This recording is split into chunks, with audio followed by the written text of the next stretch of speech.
Irmãos, nós vamos abrir as nossas Bíblias em Atos capítulo 16, mas deixe aberto aí neste capítulo, porque nós vamos ler alguns versículos deste texto aí, tá? Então deixa já abertinho aí em Atos 16, nós vamos começar com ele, Atos capítulo 16, tá? Então deixa ele aí.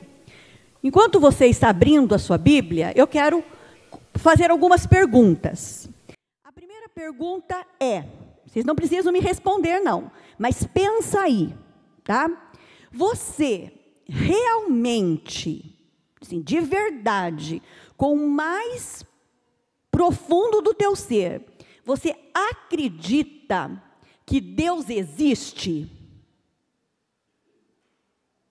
Você acredita que Deus é tudo isso que os pastores falam? Você acredita de verdade que aquele Deus que abriu o Mar Vermelho, que aquele Deus que ressuscitou Lázaro, que multiplicou os pães e os peixes, é o mesmo Deus que nós estamos falando? Você acredita que Ele existe? Você acredita de verdade, não assim, pode ser. Você acredita, de acordo com a Bíblia, né? A Bíblia diz isso, mas você acredita que um dos atributos de Deus é a alegria? Nós já ouvimos o pastor Carlos falando sobre a alegria como atributo de Deus. Mas você acredita? Você é feliz? Você é feliz? Você está me perguntando isso porque você não sabe a vida que eu levo. Eu não estou perguntando se você tem problema. Se você passa por dificuldades. Se tem dia que você amanhece falando, precisa mesmo sair dessa cama? Não é isso que eu estou perguntando. Estou perguntando se você é feliz. E as pessoas que te cercam? O que elas dizem ao teu respeito? Quando elas olham para você, elas dizem, eita, lá vai um mal-humorado, lá vai um reclamão, lá vai um murmurento, lá vai o cara fechada. Ou ele olha e fala assim, nossa, olha, eu não sei o que acontece na vida daquela pessoa, está sempre dando risada, está sempre sorrindo, parece que sempre está de bem com a vida. O que as pessoas dizem ao teu respeito? Vamos pensando. A gente já chega em Atos. Diante dessas perguntas, eu quero dizer para vocês o seguinte. Eu acredito nesse Deus. Que é tão poderoso, o mesmo poder que ele tinha, continua tendo. Não foi assim, né, com o passar do tempo, não é como as nossas forças que vão diminuindo. Mas o mesmo Deus poderoso que criou o universo, o mesmo Deus que fez todas as coisas que a gente vê no Velho Testamento, lê no Velho Testamento, é o mesmo Deus que está aqui hoje. Dizendo, olha, eu quero falar com você. Lá em casa, a Manu, a caçula, ela tem mania de falar assim, é que falou no meu ouvidinho. Quando ela quer aprontar alguma coisa, né? Daí ela chega e fala assim, ô mãe, a Ana Raquel falou no meu ouvidinho que ela quer que você faz, que nada, é ela que está inventando, né? Mas ela fala assim, mas falou no meu ouvidinho. Quando ela fala assim, falou no meu ouvidinho, você pode saber que ela está armando alguma coisa. Mas hoje Deus não quer armar nada, mas Ele quer falar aí no seu ouvidinho. Ele quer falar no seu ouvidinho que quando você lê Filipenses 4:4, que diz assim, alegrai-vos sempre no Senhor, outra vez vos digo, alegrai-vos. Ele está dizendo para você, vamos, alegre-se, alegrem-se. Vou dizer de novo, alegrem-se, para de cara feia, alegrem-se, eu continuo sendo o mesmo. Quando ele diz, lá em Filipenses 4:4, alegrem-se, alegrem-se. Vou dizer de novo, alegrem-se. Não olha para as circunstâncias de hoje, porque você já venceu. Porque eu venci o mundo. Você é vitorioso. Não importam as circunstâncias. Em Cristo nós somos mais do que vencedores. Porque Ele venceu. Quando Ele diz lá, em Filipenses 4:4, alegrem-se, outra vez vos digo, alegrem-se. Ele não está dizendo, fique dando risada 24 horas por dia. Não é isso que ele está dizendo. Não é para nos tornarmos um bando, desculpa a palavra, mas não é para nos tornarmos um bando de hienas. Não. Quando ele diz que é para nós nos alegrarmos, é para dizer, para de olhar para o gigante, olha para mim, porque maior é o que está em você do que o que está no mundo. Para de colocar a tua alegria nas circunstâncias. Para de colocar a tua alegria, o poder de você estar alegre na vida de outras pessoas. Eu só vou ser feliz se... Não. Quando ele diz isso, ele diz, alegrem-se, independente dos centavos que você tem na conta. Uma vez, eu não lembro o nome dele, mas perguntaram para um grande, um bilionário americano, de quantos dólares era necessário para alguém ser feliz. E a resposta foi, $1 a mais. Porque quando você tem um tanto, você quer um pouquinho mais. Um pouquinho mais. Um pouquinho mais. Então, a alegria não está no dinheiro, a alegria não está nas pessoas, a alegria não está nas circunstâncias. A nossa alegria está em Deus. Porque Ele é fonte inesgotável de alegria. Olha para trás, assim, lá para a sua vida. Lembra de alguns momentos que você diz, gente, eu não sei nem como que eu passei por aquilo. Mas eu passei. Não sei como eu tinha condições de suportar aquilo. Mas eu suportei e estou aqui. Todo mundo tem uma história dessa. Não sei como, mas eu resisti. Não sei como, suportei. Não sei como, mas eu vou te dizer. Você suportou, você aguentou e você está aqui hoje porque Deus te sustentou. Porque a alegria do Senhor é a tua força. Então não deixe que a tua alegria fique ligada a outras pessoas, ao dinheiro ou às circunstâncias. Até mesmo porque eu comecei dizendo que a alegria é um atributo de Deus. Aí você fala assim, bom, então a minha alegria depende de Deus. Sim, ela é nossa força. Só que tem uma coisa. Quando nós aceitamos a Cristo como nosso Salvador, quem vem morar em nós? O Espírito Santo. E o Espírito Santo produz em nós fruto. Por isso a Bíblia nos diz, não entristeceis o Espírito Santo. Deixe o Espírito Santo agir na sua vida, porque o fruto da presença do Espírito Santo em nossa vida, tem várias características, e uma delas é alegria. Se você não está conseguindo sorrir, para e pensa uma coisa. Não estou dizendo, gente, por favor, não estou querendo dizer que a gente não fica triste, que a gente não chora, que tem. Não é isso que a Bíblia está dizendo.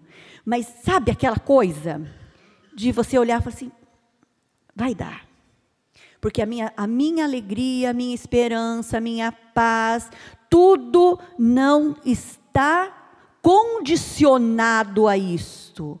A minha alegria é algo maior. A minha paz é algo maior. a minha tranquilidade do dia a dia está nas mãos de Deus, porque a alegria é fruto da presença do Espírito Santo em você. Sabe quando aquilo quer jorrar, o Espírito Santo quer agir, quer se mover em você, mas imagina lá uma torneira aberta e você tentando colocar uma rolha para tampar aquela água jorrar. Você pode até conseguir, mas até você conseguir escapa água para lá, escapa água para cá, molha você, molha o chão, molha tudo. Porque o Espírito Santo, ele tem poder. Ele tem poder. E ele quer usar esse poder para fazer com que a alegria do Senhor jorre através da tua vida. E eu vou dizer uma outra coisa. Pensa comigo, é uma coisa assim que 1 mais 1 são 2. Raciocina comigo. Se o atributo de Deus, um dos atributos dele é a alegria. Se a presença do Espírito Santo, que é Deus, habita em mim, e o fruto dessa presença é alegria,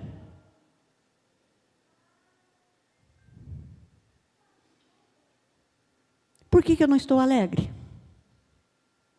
Tem uma música que eu não vou me atrever a cantar, que as crianças, o Fábio ficou feliz da vida, graças a Deus, que as crianças cantam, diz assim: estou alegre. Aí o outro pergunta: por que estás alegre? Estou alegre. Diga-me por quê. Estou alegre. Por que estás alegre? Eu quero... Diz que agora eu quero já saber. Vou contar-lhe, pode contar-me a razão de estar alegre assim. Sabe qual é a razão? Porque um dia Jesus me salvou. Toda aquela introdução da música que fica, um pergunta para o outro: por que você está alegre? Me fala agora, eu quero já saber a razão de você estar alegre assim. E outro diz: a razão de eu estar alegre assim é porque Cristo me salvou e também me perdoou. Por isso, sempre alegre estou. Gente, nós íamos para o inferno. O nosso destino era o inferno. E o Senhor nos salvou. Por que a minha conta bancária tem que estar com milhões? Seria bom. Mas o motivo da alegria não é o dinheiro, o motivo da alegria não são pessoas, o motivo da alegria não são circunstâncias. O motivo da nossa alegria é a presença de Deus na nossa vida.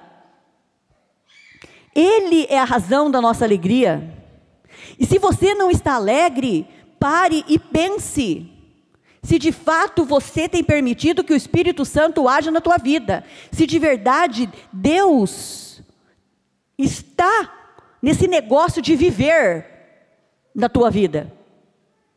Porque é uma ordem dele. Alegrem-se. Estou dizendo de novo, alegrem-se. Você tem a mim, você tem o Espírito Santo, você tem Jesus que te salvou. Quer mais o quê? Alegre-se. E por isso que nós vamos olhar em Atos. Porque falar assim parece simples, mas em Atos, nós temos uma passagem que, quando nós passamos por ela, nos foge alguns detalhes que fazem toda a diferença para que a gente compreenda como que alguém pode estar feliz em algumas circunstâncias.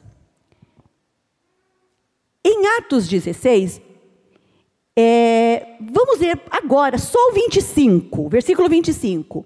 Por volta da meia-noite, Paulo e Silas estavam orando e cantando hinos a Deus. Os outros presos os ouviam. Isso quer dizer que Paulo e Silas estavam presos. Só isto já bastaria para a gente dizer: que motivo de alegria eu tenho? Eu estou preso. Mas agora vamos andar um pouquinho mais para trás. Lá no capítulo 15, nós vamos ver que anteriormente, na primeira viagem de Paulo, ele se desentende com João Marcos. E porque, ele se desentende com Barnabé por causa de João Marcos. Porque João Marcos, no meio da viagem, voltou. Deixou a missão, abortou a missão. Mas, em defesa ao João Marcos, no final da vida de Paulo, Paulo me manda João Marcos, que me é muito útil. O menino tomou jeito. Mas então já teve problema na primeira viagem. Agora ele está iniciando a segunda viagem, já sem João Marcos e sem Barnabé. Ele leva Silas com ele. Aí, ele quer ir para um lugar e o Espírito Santo, não vai para lá não. Você vai para outro lugar, passa a Macedônia, vá para a Macedônia. Ele tinha um plano e Deus diz, é outro, vai para lá. E aí a gente quer uma coisa, Deus fecha a porta e a gente faz bico. Porque eu queria daquele jeito e Deus está fazendo. Como é que eu vou ser feliz desse jeito? Deus não deixou. Ele tinha um plano, mas Deus tinha outro. E só abrindo parênteses, e o plano era o quê? Parar na prisão. Mas tem uma coisa que aconteceu lá. Bom, ele vai para a Macedônia. Chegando lá na Macedônia, ele vai para Filipo. Está lá em Filipo. Uma cidade grande, próspera. Tinha até faculdade de medicina. Tinha ouro. Mas também tinha uma coisa. Não podia pregar. Podia pregar lá. Tanto que se você olhar lá, deixa eu ver, no versículo 13, olha o 13. No sábado, saímos da cidade e fomos para a beira do rio, onde esperávamos encontrar um lugar de oração. Sentamo-nos e começamos a conversar com as mulheres que haviam se reunido ali. Eles estavam na beira do rio, porque dentro da cidade não podia. E elas iam lá para orar. Quem se converte ali? Lídia. Por que Deus fala assim, não vai para lá, vem para cá, aqui ele vai encontrar uma cidade próspera, ele encontra Lídia, Lídia ouve Paulo, se converte, a família dela se converte. Ele está na cidade e tem uma moça com espírito de adivinhação, mas que fica gritando a respeito de Paulo e Silas, dizendo, estes homens são servos do Deus Altíssimo e lhes anunciam o caminho da salvação. Só que ela fazia isso, mas aquilo estava incomodando Paulo, porque Paulo percebia que aquilo não vinha de Deus. E o que Paulo faz? Expulsa o demônio. Só que alguns homens, se aproveitavam daquela moça, porque tinha espírito de adivinhação, para poder tirar dinheiro do povo. Tirar dinheiro do povo. E quando Paulo, está lá Paulo, está Silas, nesse momento agora, tem o Timóteo também já estava por lá, e Lucas também está. Então os 4 lá. E quando Paulo expulsa o demônio, estes homens que usavam a moça para pegar dinheiro do povo, ficam furiosos. E na fúria, arrastam Paulo e Silas para que eles fossem presos. E eles são presos. Mas aí tem um detalhe que a gente não pode deixar passar, para que a gente perceba algumas coisas. Cadê? Esses homens, os que prenderam ele, disseram assim, versículo 20. E levando-os aos magistrados, disseram, estes homens são judeus. Estes homens são judeus. E estão perturbando a nossa cidade, propagando costumes que a nós, romanos, não é permitido aceitar nem praticar. A multidão ajuntou-se contra Paulo e Silas, e os magistrados ordenaram que lhes tirassem as roupas e fossem açoitados. O que é que eles tinham feito de errado? Eu faço tudo certo. Eu faço tudo certo, nada dá certo na minha vida. Eu prego, eu ajudo, eu vou à igreja, eu entrego o dízimo, mas parece que nada dá certo na minha vida. Ó, vida injusta. Quem nunca falou isso? Ou nunca pensou isso? Eu faço, ó, vida injusta, nada dá certo. A gente não sabe o que de fato é dar certo. Porque às vezes o que para mim é dar certo, para Deus não é. O que Paulo, Silas, Timóteo, Lucas tinham feito de errado para serem levados para a prisão? Eles tinham conversado com a Lídia, tinham expulsado um demônio. E eles são levados, só os dois. O Lucas e o Timóteo, não. Sabe por quê? Porque assim, eles são judeus. Timóteo era meio judeu. Ele não era filho de pai e mãe judeus. Ele era meio. E Lucas era gentil. Então assim, isso não tem problema não, porque eles não são judeus, não tem problema não. Mas os dois foram arrastados. Tiraram a roupa, foram açoitados. E não tinham feito nada de errado. Foram açoitados. Aí tem um outro detalhe, para a gente ver como que as circunstâncias não são motivo para tirar a nossa alegria. Assim como hoje nós temos, fugiu a palavra, que agora é cadeia, presídio. Nós temos os presídios e presídio de segurança máxima. Quem é que vai para presídio de segurança máxima? Não é quem rouba a galinha. São os mais perigosos. E já nessa época, a cadeia era assim. Tinha a cadeia externa e a cadeia interna. Na cadeia externa, ficavam os ladrões de galinha. Ali eles podiam andar, eles podiam receber visitas, mas na cadeia interna, que era lá no fundão, ficavam os presos mais perigosos, e é onde o Paulo e o Silas são colocados.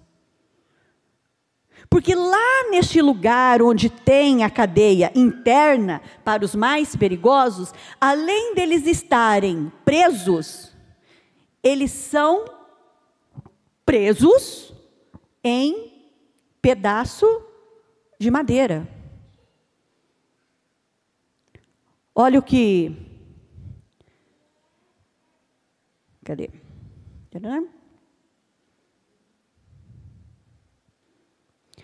24. Tendo recebido tais ordens, ele os lançou no cárcere interior e lhes prendeu os pés no tronco. Alguns comentários dizem que em algumas prisões eles eram ainda presos os pés e as mãos. Que circunstância é essa? Preso injustamente. E ali eles deviam estar com fome, com sede, com dor. Foram açoitados. Não era epitácio. Então, talvez, meia-noite, por volta da meia-noite, podiam até estar sentindo frio. Mas o texto que nós começamos lendo, diz que por volta da meia-noite, Paulo e Silas estavam orando e cantando hinos.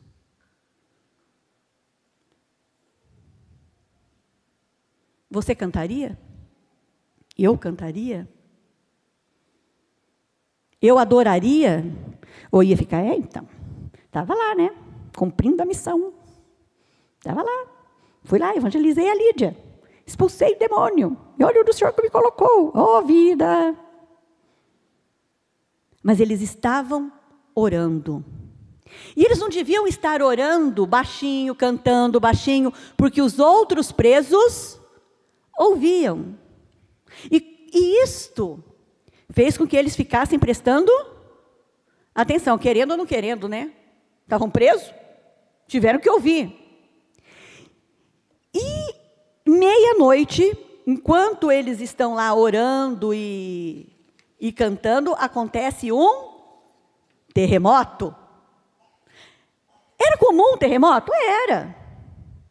Mas um terremoto em que tudo cai e ninguém se fere, eles não podiam nem correr, né? Porque estavam presos, as pernas estavam... Um terremoto. E quando há o terremoto, o texto não diz que as paredes caíram, mas que as algemas se quebraram. Todo mundo livre. Todo mundo livre. Mas uma outra coisa que chama muita atenção, ninguém fugiu. Ninguém fugiu. Porque o terremoto que acontece naquele momento tinha o quê? Tinha um objetivo que não era simplesmente salvar eles. Tanto é que, ao terremoto, o carcereiro já quer cometer suicídio, porque agora todo mundo vai fugir, e é da minha mão que vai ser cobrado isso.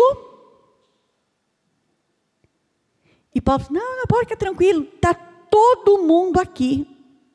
E quando ele percebe que está todo mundo ali, o carcereiro levou para fora os dois.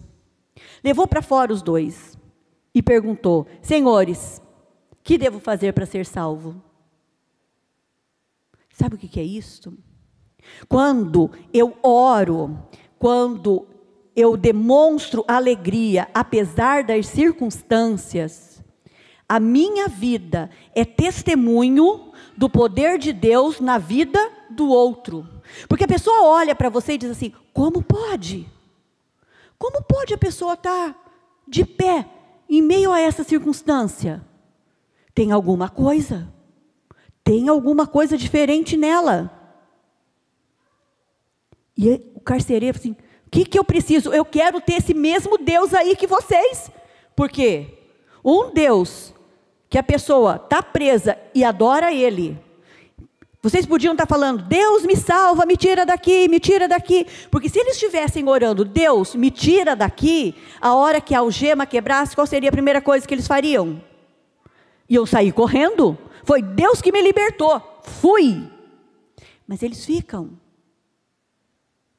Porque tudo tem um propósito. E quando Paulo e Silas diz para eles, para o carcereiro, creia no Senhor Jesus e serão salvos, você e os da sua casa. E pregaram a palavra de Deus a ele e a todos da sua casa. Naquela mesma hora da noite, o carcereiro lavou as feridas deles. Em seguida, ele e todos os seus foram batizados. O carcereiro cuidou das feridas. O carcereiro e a sua casa foram salvos, foram batizados. Às vezes Deus nos leva para alguns lugares que nós não entendemos porque estamos ali. Mas nós não podemos nunca esquecer que nós somos instrumentos na mão dEle, para que pessoas conheçam a palavra. Paulo foi para a prisão, Silas foi para a prisão, mas o comportamento alegre deles, o comportamento de confiança deles, fez com que outros quisessem o mesmo Deus.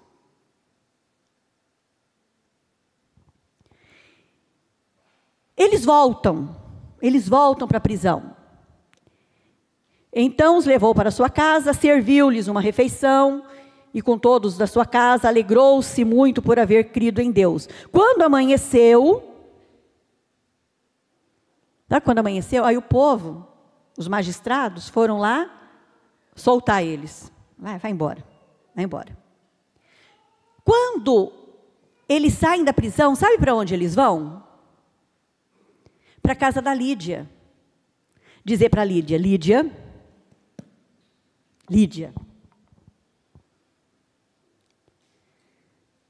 Diz assim para Lídia. Depois de saírem da prisão, Paulo e Silas foram à casa de Lídia, onde se encontraram com os irmãos e os encorajaram. Sabe por quê? Porque eles eram bebês. E eles podiam falar assim, eita, não quero mais isso não. Olha só o que acontece com esse povo. Vai obedecer a Deus. E olha, vai parar na prisão. Quero isso não, estou fora. Mas ele vai lá, olha o cuidado de Paulo. Olha, coragem. As circunstâncias, às vezes, são difíceis. Mas o Senhor é conosco. Ele encoraja. E sabe o que é mais belo de tudo isso? A igreja de Filipe é a primeira igreja fundada na Europa. A igreja de Filipe nasce com a Lídia, a casa da Lídia, com o carcereiro, com a casa do carcereiro. Porque quando Paulo tinha um plano, Deus disse, não por aí, por lá. E ele foi. Quando ele chega e está lá, não pode pregar aqui. Ele vai pregar ali e encontra a Lídia. Quando ele vai para a prisão, ele não reclama. Ele adora. Ele adora. Não tem uma música, gente, eu sou péssima em música.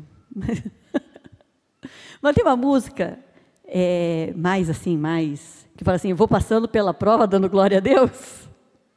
É isso. É passar pela prova, dando glória a Deus.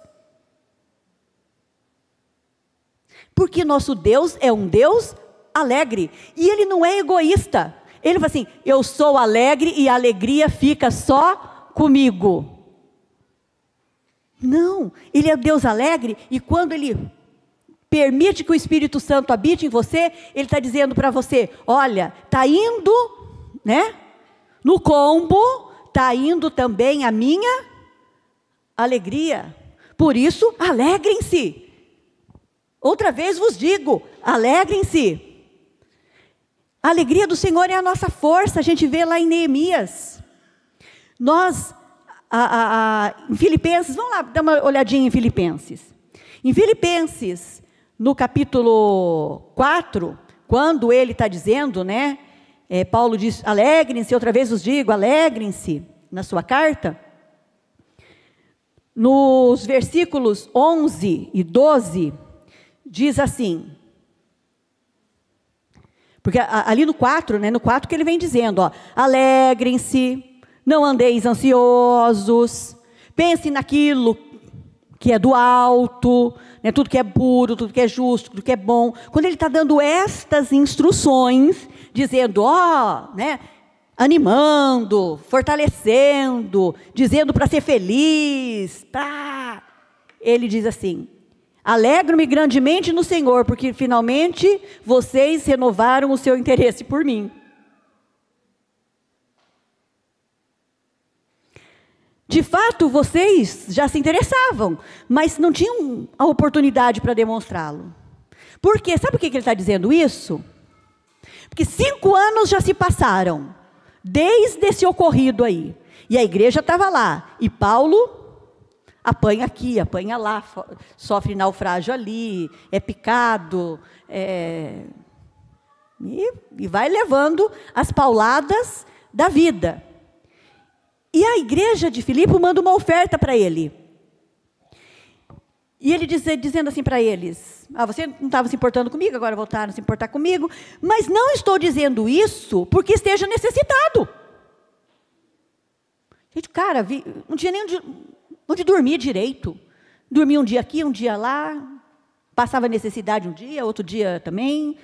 Fazia tenda para poder ter um dinheirinho, porque as igrejas, muitas delas não ofertavam. Então ele fazia tendas para poder ter dinheiro para o seu sustento. Mas ele diz para a igreja: olha, eu não estou dizendo isso porque eu estou necessitado, não. Porque aprendi a adaptar-me a toda e qualquer circunstância.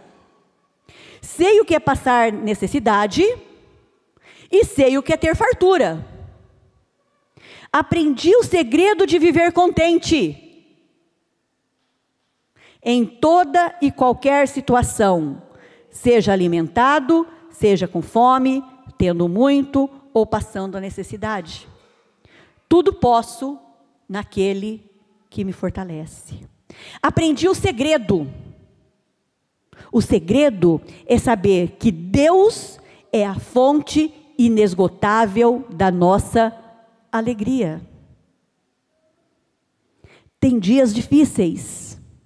E nesses dias difíceis, é hora de olharmos para Deus e dizer: Deus, o Senhor é a minha força.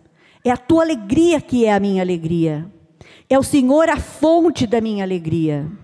Quando o nosso celular está acabando a bateria, o que a gente faz?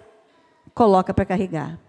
Quando o dia está difícil, olha para Deus e diz: carrega aí. Carrega da tua alegria, porque aqui está difícil. Paulo aprendeu o segredo de viver contente, independente da circunstância. Olha o que diz, não precisa abrir não, porque é um texto bem conhecido, mas eu quero ler para vocês. Para dizer assim, como que realmente não depende da circunstância. Mesmo não florescendo a figueira, e não havendo uvas nas videiras, mesmo falhando a safra de azeitonas, não havendo produção de alimento nas lavouras, nem ovelhas no curral, nem bois nos estábulos, ainda assim eu exultarei no Senhor e me alegrarei no Deus da minha salvação. O Senhor, o soberano, é a minha força. Ele faz os meus pés como os do servo, faz-me andar em lugares altos. Ainda que tudo esteja muito ruim, eu preciso encontrar um motivo para adorar a Deus. E se você, como diz a molecada, caçar e não estiver encontrando, lembre-se pelo menos de um: Ele te salvou. O profeta Jeremias, já estou encerrando. O profeta Jeremias é apelidado de profeta chorão. Por isso, Lamentações de Jeremias. E lá em Lamentações, ele, no capítulo 3, isso que eu gostaria que vocês acompanhassem a leitura. Porque quando a gente ouve e vê, a gente grava um pouquinho melhor. Abre lá, Lamentações. Para quem está meio perdidinho aí, está lá mais ou menos no meio, você passa lá depois de Salmos, aí tem os profetas maiores. Lamentações capítulo 3, a partir do verso 19, diz assim: lembro-me da minha aflição e do meu delírio, da minha amargura e do meu pesar. Lembro-me bem disso tudo, e a minha alma desfalece dentro de mim. Todavia, prestaram atenção no todavia? Olha, eu estou me lembrando que a minha vida está um problema daquele. Minha vida não está legal. Todavia, vê que todavia vai fazer com que o negócio mude. Não é 360 não, viu? Porque 360 você faz a volta inteira e volta para o mesmo lugar que você estava. Mas a vida, sabe assim, é o virar da chave. Todavia, minha vida não está bem. Boa, mas todavia, lembro-me também do que pode me dar esperança. Eu estou lembrando que está ruim. Todavia, também vou me lembrar daquilo que pode me dar esperança. E olha o que pode dar esperança. Graças ao grande amor do Senhor é que não somos consumidos. Então eu me lembro do quê? Do amor de Deus que não me consome. Eu me lembro das suas misericórdias que são inesgotáveis. As misericórdias do Senhor se renovam a cada manhã. E é delas, quando eu estou ruim, quando a minha vida está no buraco, eu me lembro daquilo que pode me dar esperança. O que pode me dar esperança? Saber que apesar de tudo, as misericórdias se renovaram mais uma vez. Renovam-se a cada manhã, grande é a sua fidelidade. Eu posso não ser fiel a Deus, mas a fidelidade dele continua sendo fiel. A fidelidade dele continua sendo fiel. Porque ele não é homem para que minta. Ele não é homem, no sentido genérico que eu estou dizendo, para falar assim, eu falei, não lembro não. Não, a sua fidelidade é intacta. Digo a mim mesmo, a minha porção é o Senhor, portanto nele porei a esperança. O Senhor é bom para aqueles cuja esperança está nele, para com aqueles que o buscam. É bom esperar tranquilo pela salvação do Senhor. É bom que o homem suporte o jugo enquanto é jovem. Leve-o sozinho e em silêncio, porque o Senhor o pôs sobre ele. Ponha o seu rosto no pó. Talvez ainda haja esperança. Ponha o seu rosto no pó é o quê? Ore. Se lembre daquilo que pode te dar esperança e ore. Aprendi o segredo de viver contente. O segredo é que Deus é alegria. Soprou em mim o Espírito que produz alegria. Quando os dias são maus, eu posso me lembrar que a alegria do Senhor é o que me dá força. E me lembrar daquilo que pode me dar esperança. Que Deus é bom, que Deus é fiel, que Deus é misericordioso. E eu então me dobro na sua presença em oração. Deus é alegre e Ele quer que a gente viva feliz também. Ele colocou essa porção em nós. Não deixe o ser ou não ser feliz nas mãos de pessoas, de dinheiro, de circunstâncias. Deixe tudo nas mãos do Senhor, que é fonte inesgotável de alegria. Que o Senhor nos abençoe e que derrame a sua porção de alegria em cada coração nesta noite. Amém? Vamos orar mais uma vez.